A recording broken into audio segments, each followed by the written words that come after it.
Welcome to Tech Law Talks. I am Anthony Diana, a member of Reed Smith's Tech and Data Group. In each episode of this podcast, we will discuss cutting-edge issues on technology, data, and the law.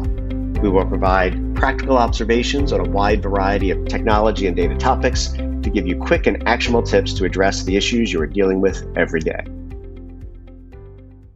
Welcome back to Tech Law Talks and our M365 and 5 Foundation series, where we're joined by Lighthouse to explore core elements of Microsoft 365 and key operational and legal considerations. In this episode, we're going to be talking about SharePoint Online and some of the issues that C-suite executives, legal and compliance folks should know about. So starting with Exchange Online, I have today TJ Satnick from Reed Smith, as well as John Holliday from Lighthouse. Welcome, gentlemen. Let's get started. So TJ, let's start with you. What is SharePoint Online? What do people need to know about SharePoint Online generally? Sure. So SharePoint Online on its face may appear quite similar to the standard SharePoint, but functionality is going to be drastically increased, including acting as shared drive functionality within an organization. And in addition, organizations will have the ability to implement various access controls with improved governance. And John Holliday, in terms of, one of the big features of M365 as a whole, and obviously SharePoint's one of them, is this idea of collaboration, whatever that means. So could you just give a sense of what does SharePoint provide in terms of collaboration? Well, the first thing to think about with collaboration is it means a lot more than what you'd normally think. SharePoint, the whole idea is that you are able to multiple users, multiple editors can all work on the same documents at the same time. One of the biggest positive aspects of SharePoint is that it provides more context around documents and folders in the organization of information than you would get with a normal file share. So it's a lot more than just having a central place to store information. You're also storing metadata about that information, meaning that you have properties that can expand and grow as your use of that information grows. And so I would say that SharePoint provides more of an active collaborative aspect than just a static storage location. Interesting. And so TJ, John mentioned this as well, this idea of everyone editing a document. How is that different from what we're doing today?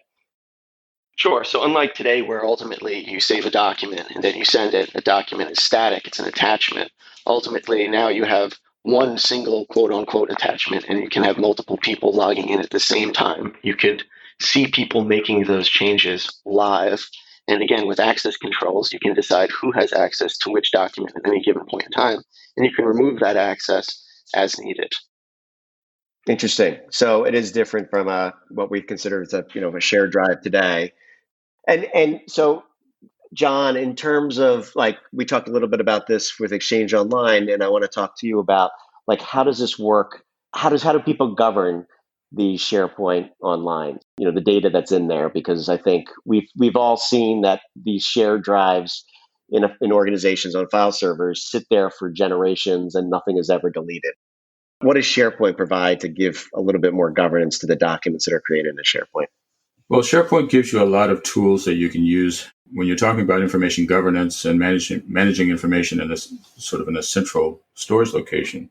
Then you get a lot of additional benefits like notifications when things are changing, when anyone edits the document. It's not just that you can collaborate together on editing the document, but when changes are made, even if you haven't touched the document, you can be automatically notified when those changes occur. You can have shared comments on documents. SharePoint will keep a version history so that you can go back in time and look at different versions of documents. All of these things you don't get with any kind of static repository.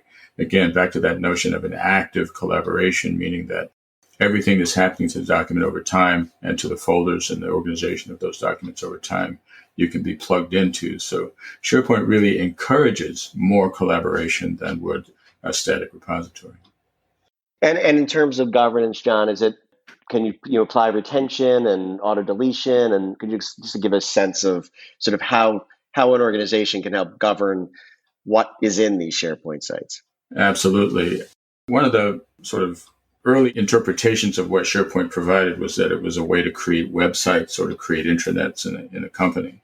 But really, because of its the fact that you do have a central repository with additional functionality attached, and it's tied directly into the whole M365 pantheon of applications and services, then you get the ability to put rules on content so that automatic retention rules are provided. So you can specify how long content must be kept, if it has to be kept, or when how long it lives before it must be deleted. All those rules can be baked into the environment so that you have automatic retention management. You're also tied into legal holds so that you can implement preservation rules and policies. The whole governance framework that's available in M365 generally is mapped to multiple workloads within the M365 universe. So SharePoint and OneDrive, as well as Exchange, all tied into that central rules repository. That's fantastic. So lots of opportunity for governance there.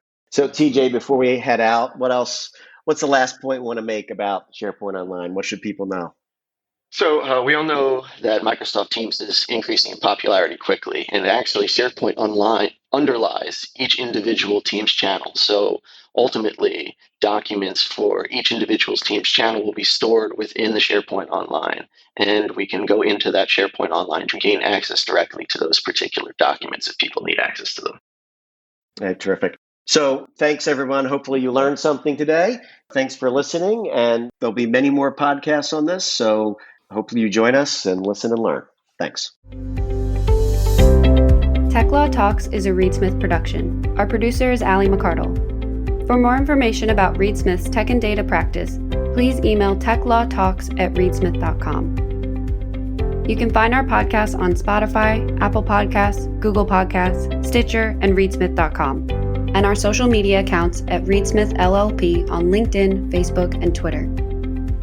This podcast is provided for educational purposes. It does not constitute legal advice and is not intended to establish an attorney-client relationship, nor is it intended to suggest or establish standards of care applicable to particular lawyers in any given situation. Prior results do not guarantee a similar outcome.